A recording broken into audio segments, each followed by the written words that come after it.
there are a lot of pretty good games that PlayStation has released over the years. Some that come to mind include Last of Us, God of War, Spider-Man, but one game that I feel like doesn't get enough recognition is the Infamous series.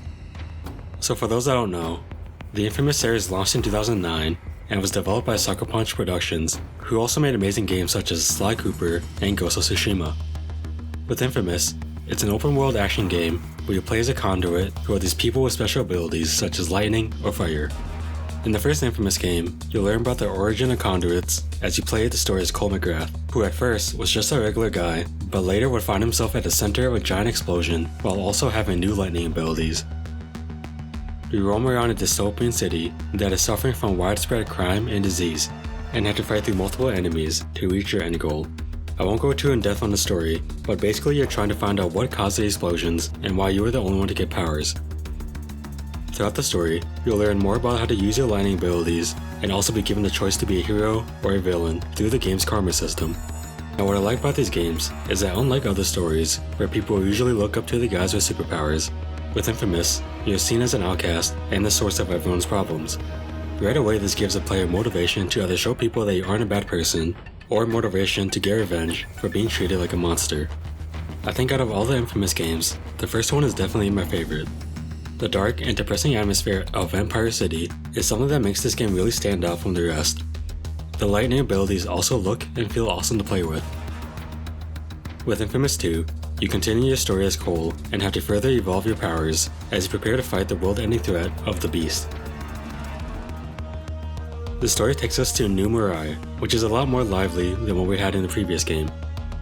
As you play through the story, you'll discover more conduits with special abilities like Cole, and you all have to work together in order to become stronger and defeat your enemies.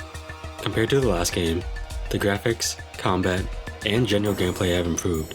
While I do miss the look and feel of Empire City, traveling through New Mirai is fun as well. If you like the first game, then you probably are going to enjoy the second one as well. As we move on to the third and last game thus far, the Infamous series will also see a new generation of console with the PS4. Infamous Second Son came out in 2014, and honestly looks as good as some games coming out this year. With Second Son, it follows more or less the same formula of the first two games.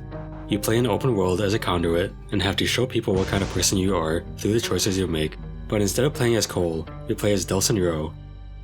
What I think makes Infamous Second Son stand apart from other games is that the story is more grounded and personal, whereas the games with Cole often had the story involve some world-ending threat. The setting as well as the powers also take on a more modern and stylized approach. With Delsin, you'll mostly be playing with the smoke abilities, but will also encounter a number of other conduits with really unique powers such as Neon and Video. Like I said before, the story is set years after the events of the last game, and instead of trying to save the world, your purpose in the story is to learn and master your abilities in order to protect your home and your family. While other than the obvious graphical upgrade, Infamous Second Son doesn't really offer anything new to the series as a whole. While I enjoyed the game throughout its main story and post-game, it would have been nice to see the story be a lot more interactive and have your karma choices really affect the game. Because ever since the first game in 2009, the karma system hasn't really been changed at all, and in the end it feels like your choices don't matter all too much. The story as a whole also could have been a lot longer, and also included a lot more conduits because with the game being set years after Infamous 2, it's surprising they only chose to introduce 4 new conduits in Second Son. But in the end, all the Infamous games are great, and each have their own personality to it that makes them stand out from the rest. While Infamous Second Son is probably my least favorite of the 3, it's still a beautifully fun game to play, and probably the easiest to acquire at the moment. I know Sucker Punch just released Ghost of Tsushima last summer, so hopefully that means in a few years we'll see another Infamous game come out on the PS5. It would also be nice to have either a remaster or a remake of the original Infamous games, seeing as those are becoming less available as we move on to the new generation of consoles. Thank you guys for watching, and I hope to see you again.